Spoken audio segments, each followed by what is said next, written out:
नमस्कार दोस्तों, मैं पवन Kumar Singh PMC point channel के माध्यम से आज हम आप लोगों को बताएंगे कि जैसे अब जो 2024 में जो दाखिल खारिज हो रहा है वो उसका नियम ही कुछ चेंज हो गया है। ठीक है, जैसे मान लीजिए एक दूसरे के नाम पे है, जैसे मान लीजिए मेरे नाम पे ज़मीन है। ठीक है, तो हम लिख देंगे तो दाखिल खारिज होगा, बिल्कुल आसानी से हो जाएगा। ठीक है, नेट पे चढ़ा रहेगा तो आसानी से हो जाएगा।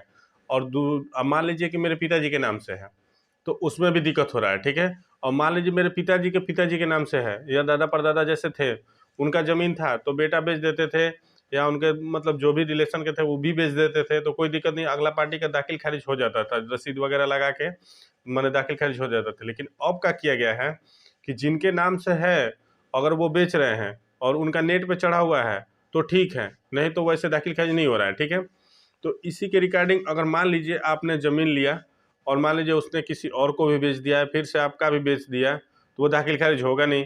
या मान लीजिए किसी और के नाम पे चढ़ा हुआ है ज़मीन और आपने ले लिया, तो बाद में दाखिल खारिज नहीं हुआ तो फिर आपको दिक्कत होगा।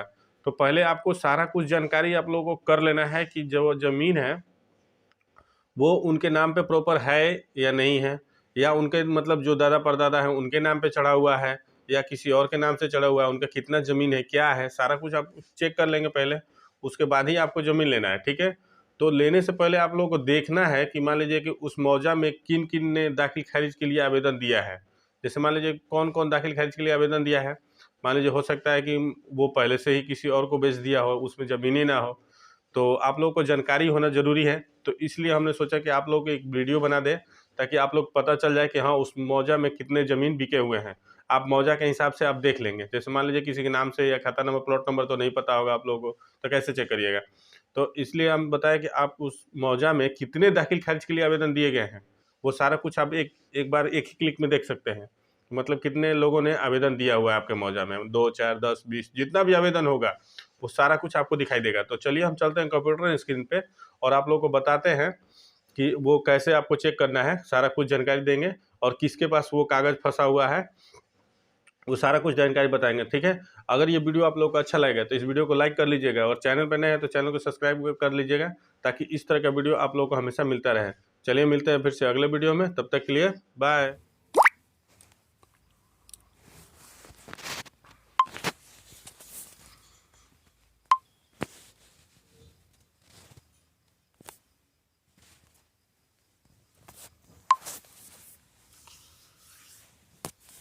ठीक है, तो मान लीजिए पहले आपको क्या करना है कि गूगल क्रोम को ओपन कर लेना है। ठीक है, और इसमें डालना आपको बिहार भूमि। ठीक है, तो जैसे ही आप बिहार भूमि डालेंगे तो ये देखिए मेरा वेबसाइट खुल के आ गया। ठीक है, आप मोबाइल से भी कर सकते हैं और डेस्कटॉप पे भी कर सकते हैं। तो चलिए हम डेस्कटॉप मोड में करके दिखा रहे हैं आप लोगों को। ठीक है, तो इस पर आपको क्या करना है कि बिहार भूमि वाले वेबसाइट पे आपको क्लिक करना है। ठीक है, फिर से स्क्रॉल करेंगे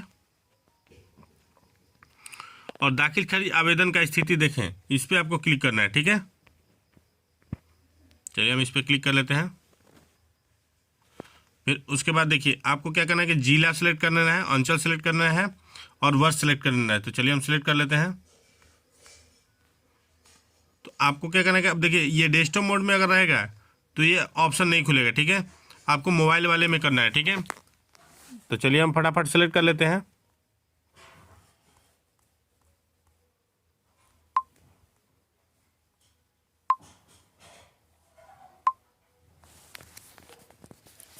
ये देखिए हमने सेलेक्ट कर लिया है। ठीक है, अब सेलेक्ट करने के बाद आपको क्या करना है कि प्रोसेस वाले पे क्लिक करना है।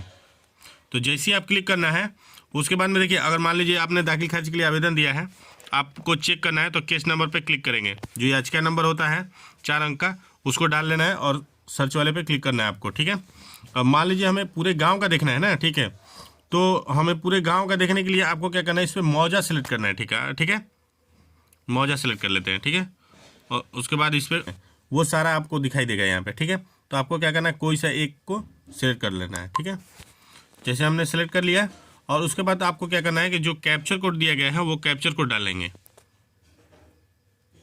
चलिए हम कैप्चर कोड डाल लेते हैं और सर्च बॉक्स पे क्लिक करते हैं। ठीक है, जैसे देखिए यहाँ पे जितने भी आवेदन दिए गए हैं ये सारे दिखाई दे रहे हैं। जैसे मान लीजिए यहाँ पे 8 आवेदन दिए गए हैं, 8 आवेदन दिखा रहा है, किसके नाम से आवेदन दिया गया है, उनका खाता नंबर क्या है, प्लॉट नंबर क्या है, याचिका नंबर क्या है। अगर आपको चेक करना है किसी का भी तो आप इस तरह से चेक कर सकते हैं। जैसे मान लीजिए ये रिजेक्ट हो गया है, इनका देखिए स्लिप जनरेट हो गया है, इनका रसीद कट जाएगा।